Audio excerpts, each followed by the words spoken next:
Baldur's Gate 3 has been through quite a ride since the first year of its release. Looking back on award season when they were racking all of the major awards left and right. And the game of the year is Baldur's Gate 3. All I do is win, win, win, no matter what. The amount of awards that they were getting affected the company. Larian Boss even said that they needed to rotate teams around. I mean, imagine winning so much that you can't even work properly, right? Everyone knows Baldur's Gate 3 is just built different. Fast forward to current use, even after a year, the game is still reaching upwards of 60k peak concurrent players a day. As a confirmation, Larian's game director even mentioned an increase of 3% of the game's player count. Active users on average is up by 20%. Even games that just came out can't even compare to the amount of success Baldur's Gate 3 is still enjoying. For the channel, I also have one thing to celebrate with you guys. We just hit 4,000 subscribers this month. Thank you so much everyone for the continued support in our small community. Having a platform that we can showcase the talent of our mod creators have been an honor. Each and every one of you in the community are a blessing. Always remember that. Thank you guys once again.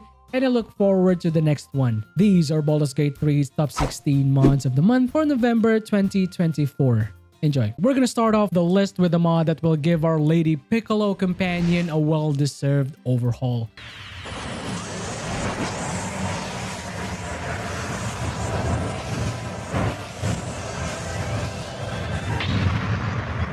Ever been annoyed of that sickly green look on Laezel? Want to give her a more toned down color scheme that is more into the goth-like aesthetic than the original? The mod even changes her eye colors into something cosmic, introducing the new colors of Laezel. This mod changes her general look into a more defined version with new skin, eye, hair, and makeup. While we're talking about Laezel, why not grab the better starting gear from the same mod creator? The better starting gear will replace that bland looking chain shirt into a more adventure leather gear with some Githyanki accents in the shoulder and arms. The whole set is available for the in-game manager and PC with its own effects and passives to further augment your fighter playstyle. Another similar character rework mod will be for our Dark Princess Shadowheart. Last month, I've covered her rework to her awful looking vanilla armor, so for this month, we're gonna be improving her look. With the ThePurpleTie 1 Shadowheart mod that is available for PC, the mod will change her face and hair while still being close to the vanilla version. If you've noticed, Shadowheart now has a new hairstyle that looks quite sophisticated.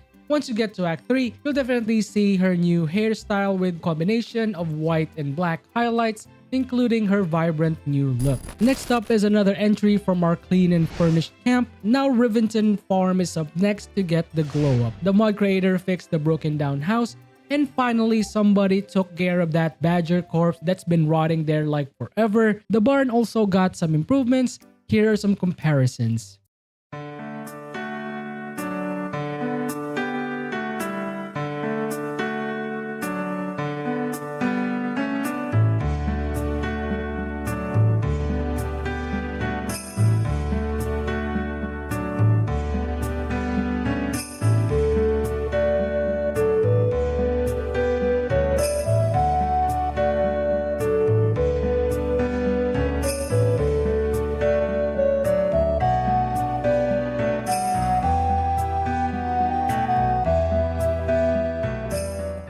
For our face mod of the month is the trendy collection for our male Elven presents. I've collected some feedback from you guys that the male faces are not great, especially if you want to make a good looking character.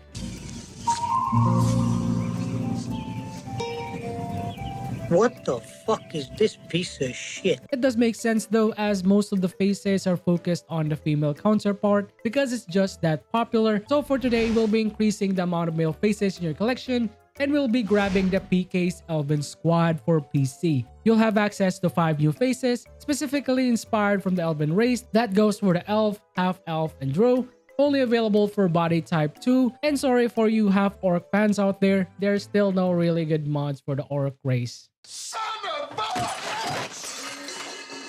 For our first armor mod of the month will be a trendy collection for your Dark Urge Slayers. Not only you look amazing with each armor and weapons, it also has its own passives and effects. You also get some improved VFX for your skills as well as your new Slayer form transformations available for consoles and in-game manager. Here's a quick showcase.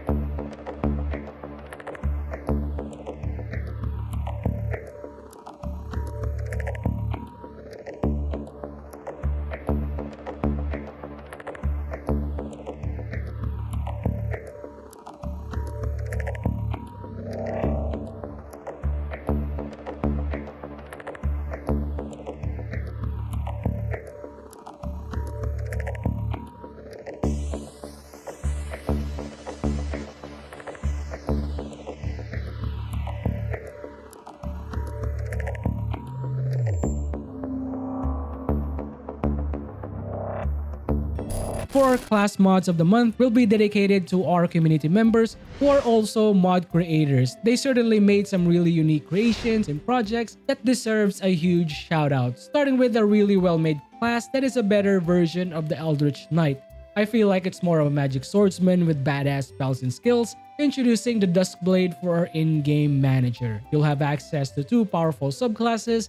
That will be the DuskBlade and the Elemental Blade. Elemental Blade will turn you into a sword-swinging mage, imbuing your weapons with elemental effects like fire, acid, lightning, thunder, and cold. To further strengthen your elemental efficiency, you also have a selection of passives to provide resistance. You can use active buffs like Energy Surge that imbues your weapon with elemental damage, Melee Caster to add your intelligence modifier to your attacks, and a really cool 2-arm spell that revives your prone allies. The mod author was really quick with the update as the Necroblade was totally removed and was replaced with the DuskBlade subclass, which is more 5e inspired class, using the Blade of Blood to add slashing damage, Vampire Strike for the lifesteal, Elemental Infused Weapon that can be used on top of your Elemental Weapon buff effects. Our second community-made class mod will be from the creator of the Reaper class. Ever wanted to have a more balanced Reaper that isn't mowing down everything in its wake? A type of Reaper that focuses on culling the weak and the dying to fuel its Reaper abilities. Having access to 2 subclasses, which is the Death Judgment and the Death Aegis. The Death Judgment focuses more on pumping DPS as much as possible to any unfortunate targets with its abilities. You can summon your own scythe weapon where you can buff and increase its effectivity, like Frozen Blade that adds frost damage. You also need to play around the resource Cold Reaping to activate your powerful spells like Cold Cleave, while the Dark Aegis basically has the same spells and abilities, but it has access to Aegis, which increases your AC. Since I tested the mod and provided some feedback, the mod creator has been quick to fix most of the issues that was not working as intended and made some significant reworks to make the class as fun as possible. The mod is available for PC and in-game manager. For our second visual mod of the month will be a rework to another popular camp in Act 3. Today we'll be redesigning the Elf Song camp with a cozier look, complete with new furniture and aesthetic. We also got beds inspired by our companions,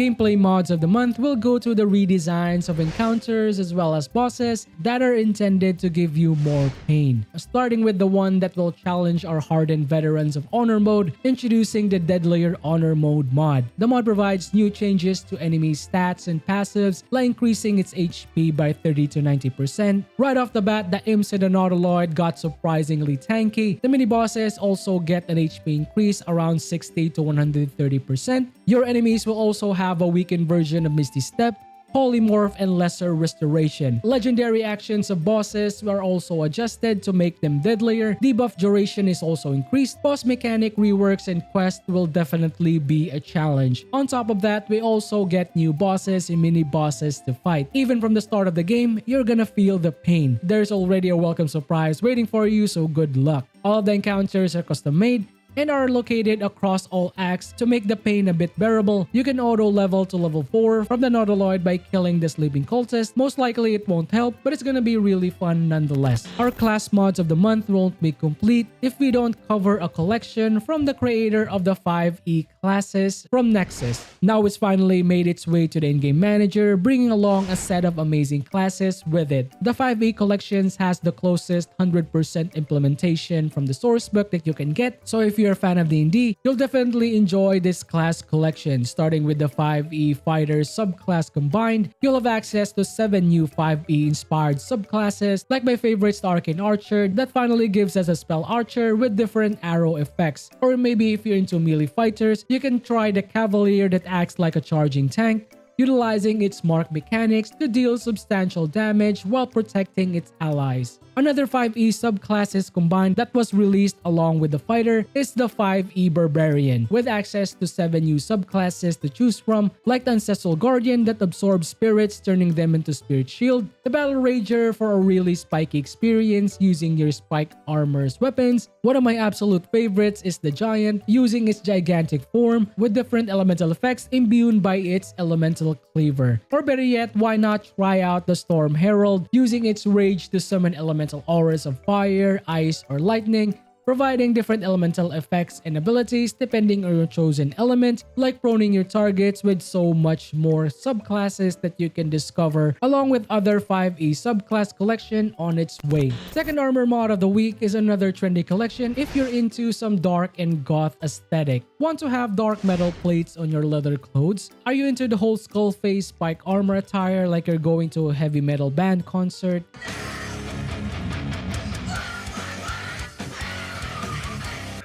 What the hell is even that? Introducing Kascayde's Wardrobe, the mod adds 5 new outfits for your body type 1 and 2, for the usual elf, half-elf, human, drow, and tiefling, custom-made fits using your vanilla assets, and a really cool modular options so you can mix some sets around. The passives are not that crazy, so it's perfect if you just want to match something on your clothing options. Here's a quick showcase.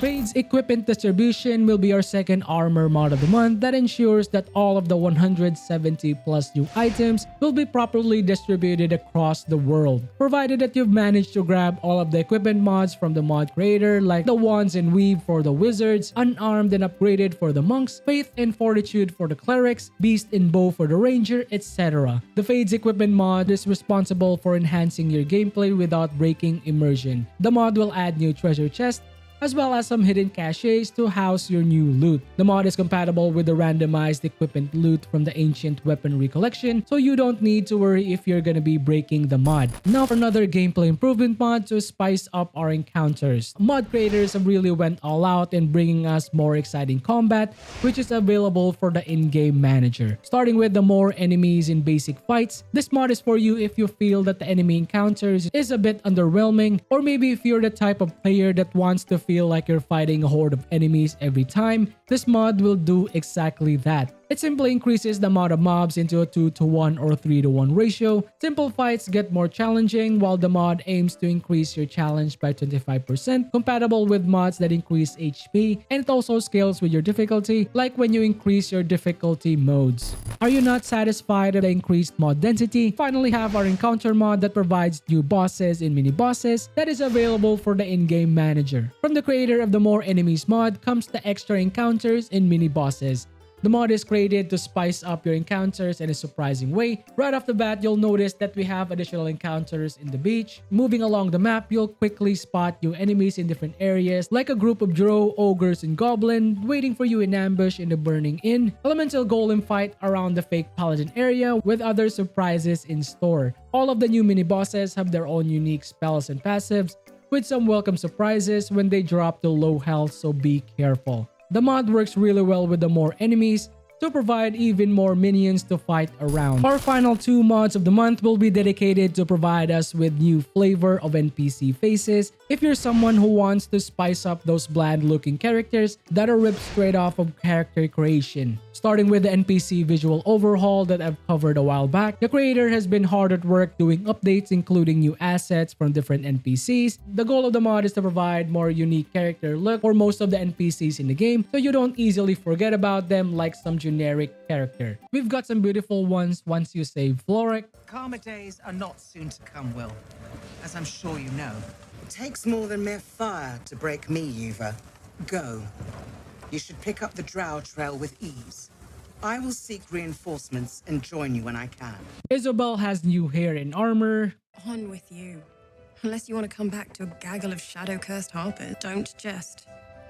We're all closer to oblivion than you might think. And when we're gone, there'll be no one left to stop Ketheric. Right place, right time. When a cleric of Selûne stumbles into a Sharan shadow, she's bound to set it to rights.